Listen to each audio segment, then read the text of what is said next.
Road पर cycle चलाकर अनामिका सासू माँ शारदा के पास पुराने लोहे के सामान की दुकान पर आती है। फिर साइकिल को साइड में लगाकर वो दुकान खोलती है। दुकान के अंदर से बोर्ड ले आकर वो बाहर लगाती है। तब तक शारदा एक ठेले को लेकर अंदर से बाहर रोड पे आती है। अरे बहू, तुमने ये बहुत पहले शुरू की थी।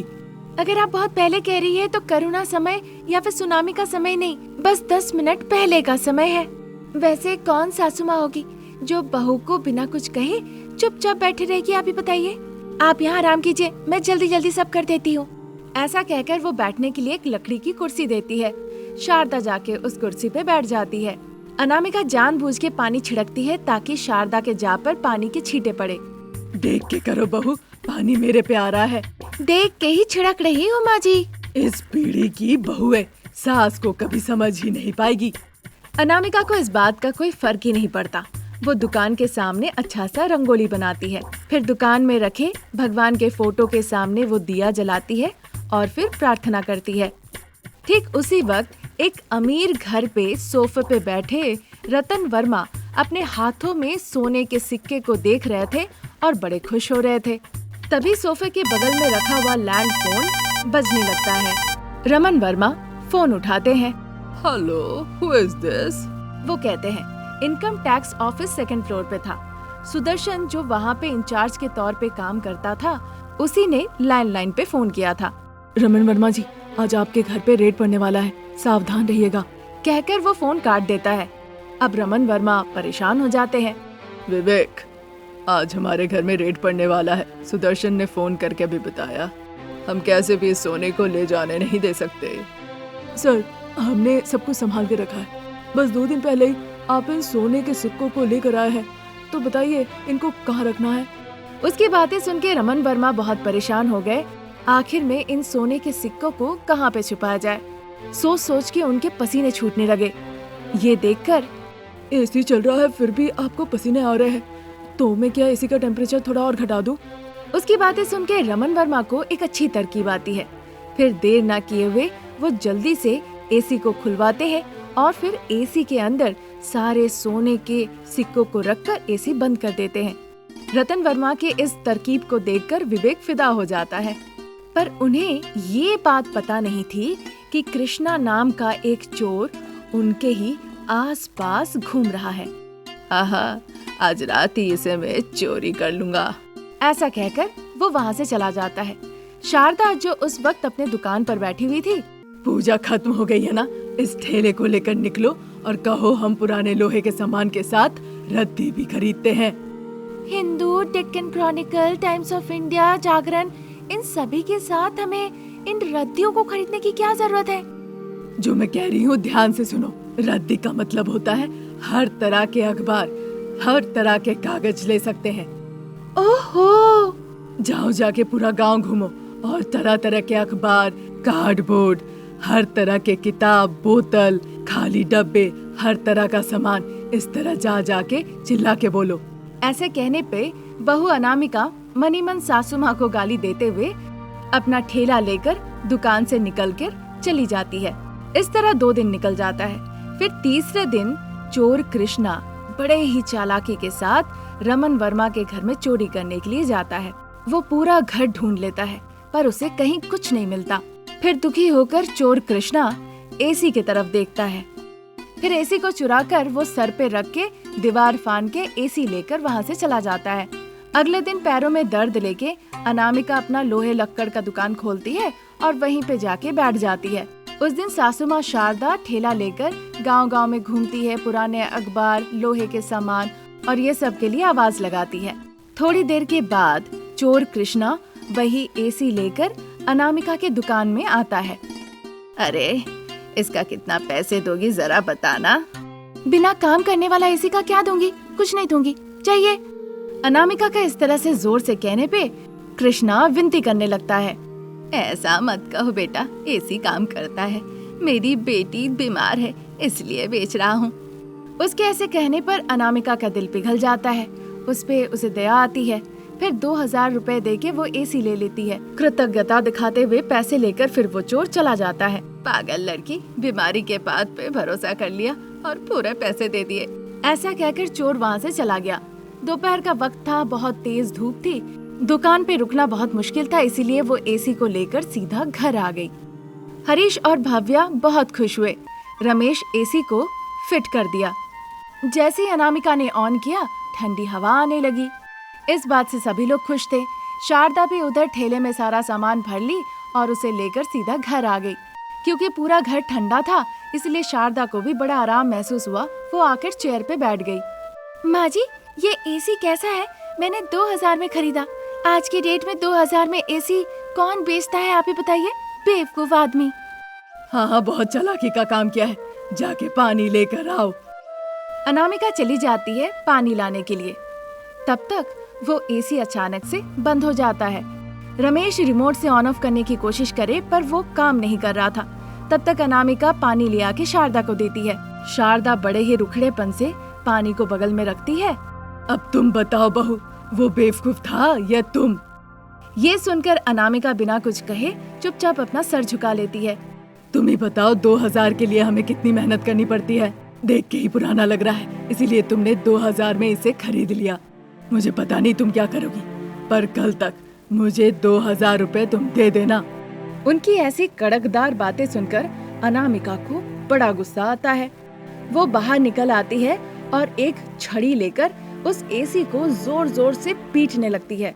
बस एसी के अंदर से सोने के सिक्के निकलने लगते हैं।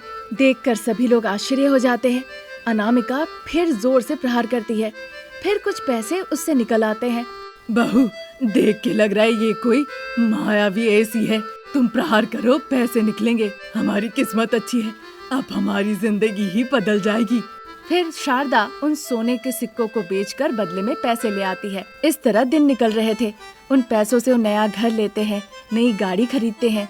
अनामिका अपने पुराने लोहे के सामान के दुकान को सुपरमार्केट में बदल देती है, लेकिन फिर भी लोहे के सामान खरीदने का काम नहीं छोड़ती। आज की कहानी यहीं तक। नई कहानी लेके जल्द हाजिर होंगे। नमस्कार। एक अमीर बंगलों के सामने बगीचे में झूला लगा हुआ था। महंगे कपड़े पहनकर शारदा और प्रसाद बैठे हुए थे। उनके सामने नौकरानी शोभा और प्रभाकर, जो माली और ड्राइवर का काम करता था, वो दोनों खड़े थे। तुम दोनों सुनो, अनामिका 25 साल की हो गई है। अब उसकी शादी करा के उसे ससुराल भेजना होगा। तुम दोनों क्या कहते हो? आपने बहुत खुशी की बात कही है।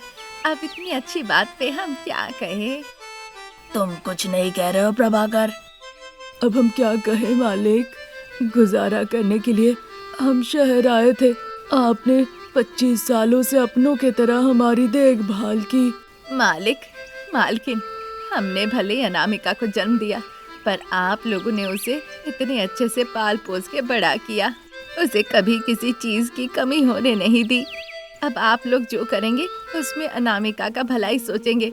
हमें आप लोगों पर पूरा भरोसा है। ठीक है शोभा, शाम को हम अनामिका से बात करेंगे। तुम दोनों अनामिका की शादी के लिए तैयार हो ना? शारदा, ये हमें कभी ना कहे क्या? अनामिका शाम को कॉलेज से आएगी तो उससे बात करो। ठीक है जी, फिर तुम दोनों अपना अपना काम करो। फिर शारदा प्रसाद अपने में बातचीत करने लगते हैं। शोभा और प्रभाकर भी वहाँ से चले जाते हैं। प्रभाकर अपने घर के सामने लगी हुई गाड़ी को कपड़े से साफ करने में लग जाता है और उधर शोभा जाके किचन में खाना पकाने लगती है। और उनकी बेटी अनामिका, जो कि 25 साल की थी, वो एक फूलों वाली साड़ी पहन के उसे दिए गए कमरे में ड्रेसिंग टेबल के सामने कॉलेज के लिए रेडी हो रही होती है। मैंने अपना पसंदीदा फूलों वाली साड़ी पहन ली है, उसी के साथ मैचिंग बिंदी लगाई है, हल्का लिपस्टिक भी लगा लिया है और साथ ही मेरा परफ्यूम भी। अब एक बैग लेके मैं कॉलेज जाने के लिए तैयार हूँ। ऐसा कहकर अनामिका अपना कॉलेज बैग लेकर हॉल में आती है। ठीक उसी वक्त प्रसाद सोफे पे बैठकर अखबार में बिजनेस न्यूज पढ़ रहे थे। गुड मॉर्निंग अंकल, नाश्ता किया? तुम्हारी आंटी अभी तक आई नहीं, आएगी तो साथ में नाश्ता करेंगे। लेकिन तुम अभी तक कॉलेज नहीं गई, यहीं हो? जाओ जाओ, जल्दी जाओ। आप लोग नाश्ता करेंगे, उसके बाद मैं जाऊंगी। लेकिन नाश्ता करने का वक्त से 10 मिनट ज्यादा हो गया है, आंटी अभी तक नीचे नहीं आई। रुकिए, मैं एक बार देख कर आती हूँ। इस तरह से कह के वो अपना कॉलेज बैग को सोफे पे रखकर शारदा के कमरे में जाती है। शारदा वहाँ ड्रेसिंग टेबल के सामने तैयार हो रही होती है। गुड मॉर्निंग आंटी, तैयार हो गई? चलिए ब्रेकफास्ट करने, अंकल वहाँ पे डाइनिंग टेबल पे आपका इंतजार कर रहे हैं। गुड मॉर्निंग अनु, तुम अभी तक कॉलेज नहीं गई? आपका नाश्ता हो जाएगा फिर मैं जाऊंगी, चलिए। इस तरह से कहकर वो शारदा को डाइनिंग टेबल के पास ले जाती है। देखती है वहाँ डाइनिंग टेबल पे प्रसाद बैठे हुए हैं।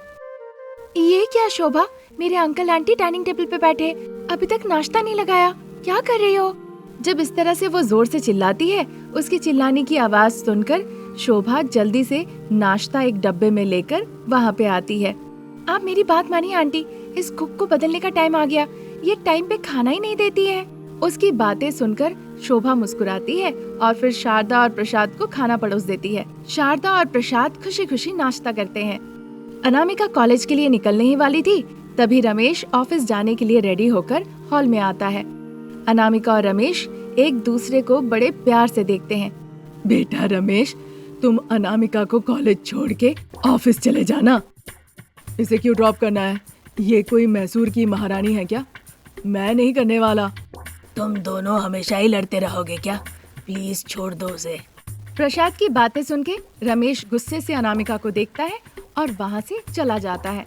अनामिका भी देर किए बिना जल्दी से सोफा से कॉलेज बैग उठाकर बाहर निकल आती है। तब तक रमेश कार को रेडी करता है। अनामिका आके कार में बैठती है। फिर दोनों बातचीत करते करते गाड़ी से जाने लगते हैं। इसी तरह दिन गुजर रहे थे। एक दिन शारदा शॉपिंग के लिए गई थी। लौटते वक्त उसका एक्सीडेंट हो जाता है। घर पे शारदा की जांच होती है। डॉक्टर शारदा के पैर पे स्टिचेस लगाते हैं। शारदा का देखभाल के लिए एक नर्स को अपॉइंट किया जाता है। नर्स, आपको यहाँ रहना होगा। शारदा की अच्छे से देखभाल करनी होगी आपको। और हाँ, समय समय पे मुझे रिपोर्ट्स भेजते रहना तुम। Okay doctor. ऐसा कहकर डॉक्टर वहाँ से चले जाते हैं। शारदा की देखभाल के लिए वहाँ नर्स थी, लेकिन वो ठीक से देखभाल नहीं करती थी। जब देखो तो वो सेलफोन देखते रहती थी और हंसते रहती थी।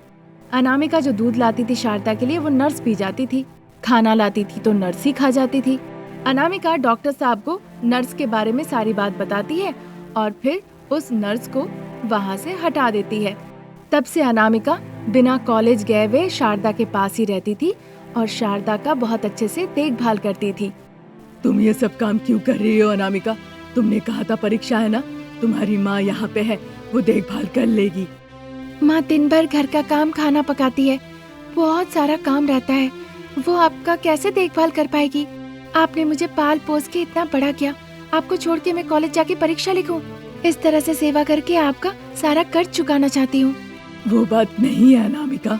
चाहे शारदा कितना भी कह ले, पर अनामिका उनकी एक बात नहीं सुनी। वो शारदा को खाना खिलाती थी, फल खिलाती थी, तरह तरह की बातें कहकर उसे हंसाती थी, उन्हें घर के बाहर घुमाने ले जाती थी। फिर शारदा के मन में आया कि अनामिका की शादी करके कहीं भेजने से बेहतर है अपने बेटे से शादी करा के उसे अपने पास रखे। इसी तरह दिन निकल रहे थे। एक दिन शारदा अनामिका और रमेश की शादी की बात प्रसाद से कहती है। प्रसाद उसकी बातें सुनकर बहुत खुश होते हैं। बहुत अच्छा फैसला लिया शारदा। कल शोभा और प्रभाकर से भी हम अनामिका और रमेश की शादी की बात कहेंगे। अच्छा ठीक है जी। इस तरह से दोनों काफी देर तक बातचीत करते रहते हैं। अगले दिन हॉल में रमेश, अनामिका, शोभा, प्रभाकर सभी लोग खड़े थे। बेटा रमेश, हमने तुम्हारे लिए एक अच्छा रिश्ता देखा है। बेटा अनामिका, तुम्हारे लिए भी एक अच्छा लड़का देखा है। आप तो जानती है मॉम, मुझे कैसी और किस तरह की लड़की चाहिए। आंटी, अगर आप मेरे लिए लड़का देख रहे हैं तो वो लड़का अच्छे गुणों वाला लड़का होना चाहिए। हाँ बच्चे, अनामिका तुम खूबसूरत लड़की हो, रमेश तुम हैंडसम लड़के हो। हम तुम दोनों की शादी कराना चाह रहे हैं। ये बात सुन के अनामिका और रमेश मनी मन बहुत खुश होते हैं, पर बाहर जाया नहीं करते। वो दोनों जाके जल्दी से शारदा का पैर छू के उनसे आशीर्वाद लेते हैं। शोभा और प्रभाकर भी इस बात से बहुत खुश थे। फिर अच्छा मुहूर्त देखकर उन दोनों की शादी करा दी जाती है। बहू के रूप में अनामिका शारदा के घर में रहती है और सबका देखभाल करती है। आज की कहानी यहीं तक। नई कहानी लेके जल्द हाजिर होंगे। नमस्कार।